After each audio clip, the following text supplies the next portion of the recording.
झारखंड विधानसभा के मानसून सत्र का आज पहला दिन है और आज झारखंड विधानसभा के बाहर सत्र की कार्रवाई शुरू होने से पहले आप देखिए कि बीजेपी के विधायक प्रोटेस्ट कर रहे हैं। गोड्डा के विधायक अमित मंडल हैं, सिमरिया के विधायक किशुन प्रसाद है, उनके बगल में बोकारो के विधायक बिरंची नारायण हैं, कांके के विधायक समरी लाल हैं, पांकी के विधायक हैं और ये देखिए देवघर के विधायक हैं और ये तमाम विधायक झारखंड विधानसभा के बाहर यहाँ पर प्रोटेस्ट कर रहे हैं। 5 लाख नौकरी के साथ साथ अलग अलग मसले को लेकर एक मिनट ये पोस्टर लिए हैं। युवाओं के सपनों का हत्यारा हेमंत, किन सपनों का हत्या हो गया? देखिए, मैंने पहले भी कहा 5 लाख सरकारी नौकरी कहाँ गई, बेरोजगारी भत्ता कहाँ गया, स्थानीय नीति कहाँ गई, नियोजन नीति कहाँ गई, पीजीटी की जो एग्जाम्स में धांधली हुई वो कहाँ गई, कदाचार रोकने के लिए आपने काम करना था वो कहाँ गई, बाहरियों को नियुक्ति पत्र दिया जा रहा है।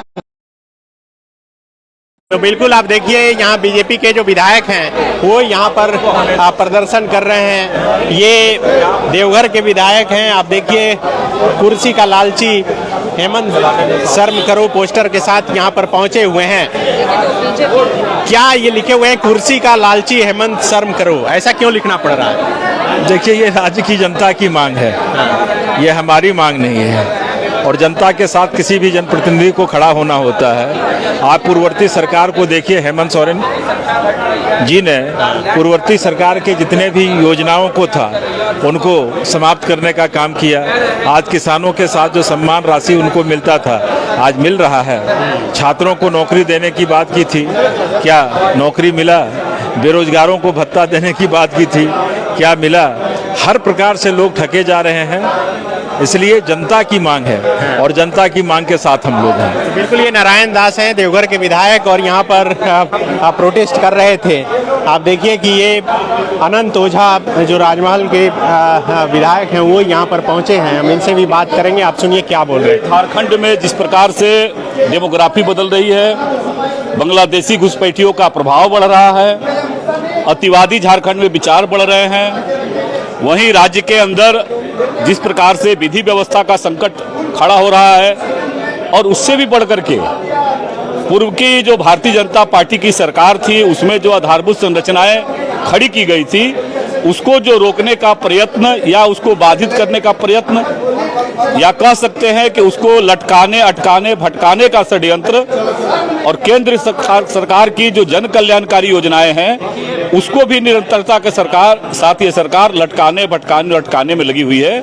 इन जन मुद्दों को लेकर के हम सब लोग सदन के अंदर और सदन के बाहर इस छोटे के सत्र में भी जनता की आवाज बनने का काम करेंगे। अच्छा, ये बताइए जी कि निशिकांत दुबे ने जो कहा कि संथाल का कुछ इलाका, कुछ बिहार का, कुछ बंगाल का मिलाकर केंद्र शासित प्रदेश बनाना चाहिए, तो क्या आप लोग हार मान लिया कि राज्य में सत्ता नहीं आने वाली है आप लोग? नहीं, ये सवाल उसको इस रूप से नहीं देखना चाहिए। ये देखना ये चाहिए कि राज्य की जो वर्तमान सरकार है इनके कार्यकाल में किस प्रकार से डेमोग्राफी बदली है। मैंने तो पहले भी एक स्वायत्त संगठन निर्वाचन आयोग के पास गुहार लगाया है कि भाई राजमहल विधानसभा के 8000 की जनसंख्या थी, 14 से 19 तक मतदाता थे और 8000 से 24000 हो गया। ये कैसे हुआ? कौन लोग हैं, कौन हमारे यहाँ घुस करके इस प्रकार का जनसंख्यिकी को प्रभावित कर रहा है? और सरकार हाथ में हाथ धरे बैठी है।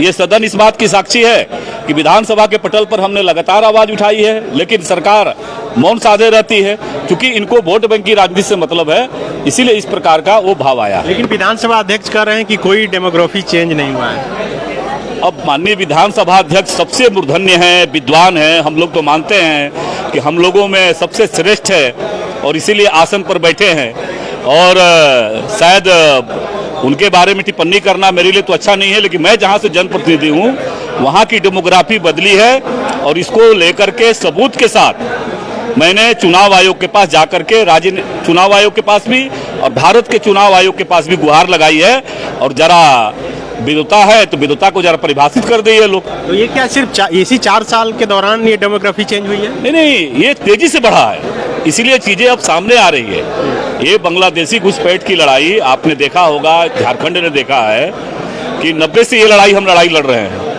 और लेकिन अभी वर्तमान शासन में वोट बैंक की राजनीति के लिए तुष्टीकरण को पोषित करने वाले इनके कृत्य के कारण लगातार अप्रत्याशित वृद्धि दिखाई दे रहा है जैसे पूर्व में भी भारतीय जनता पार्टी की सरकार थी, रघुवर जी की सरकार थी, राजमहल विधानसभा का एक उधवा प्रखंड, वहां कुल मतदाता उधवा प्रखंड में 14 से लेकर के 19 के बीच में मात्र 8,000 मतदाता बढ़े थे।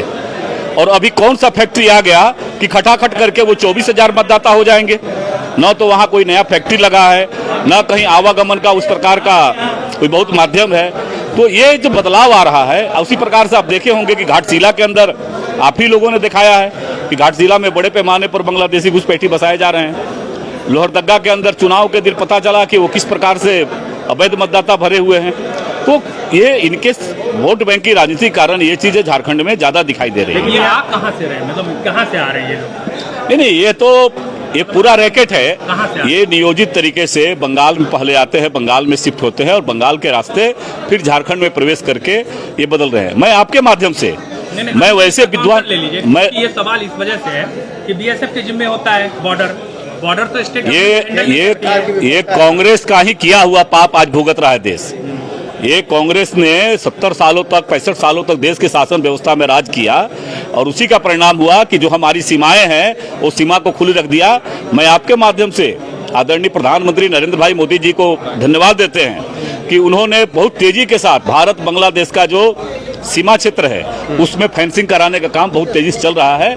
लेकिन उसको स्थानीय स्तर पर ये संरक्षण देने का काम, उनको संवर्धित करने का काम, यह निश्चित रूप से यह जो छद्म सेकुलरवादी राजनीतिक दल है उनके यहाँ हो रहा है। मैं आपके माध्यम से ऐसे जो विद्वान से पूछना चाहते हैं, आज की पहले स्थिति क्यों नहीं आई? पाकुड़ जिले के गोपीनाथपुर में क्यों सीमा पर बंगाल के लोग आकर के झारखंड विधानसभा के बाहर से ये लगातार सत्र की कार्रवाई शुरू होने से पहले ये तस्वीर हम आपको दिखा रहे हैं कि बीजेपी के विधायक किस तरह से यहाँ पर प्रोटेस्ट कर रहे हैं। आप देखिए कि मंत्री हफीजुल हसन यहाँ पर इस वक्त पहुँचे हैं और इसके अलावा एक एक करके सभी विधायक यहाँ पर पहुँच रहे हैं। और ये तस्वीर लगातार झारखंड विधानसभा के बाहर से हम आपको दिखा रहे हैं कि किस तरह से अलग अलग मुद्दों के साथ यहाँ पर विधायक प्रोटेस्ट कर रहे हैं।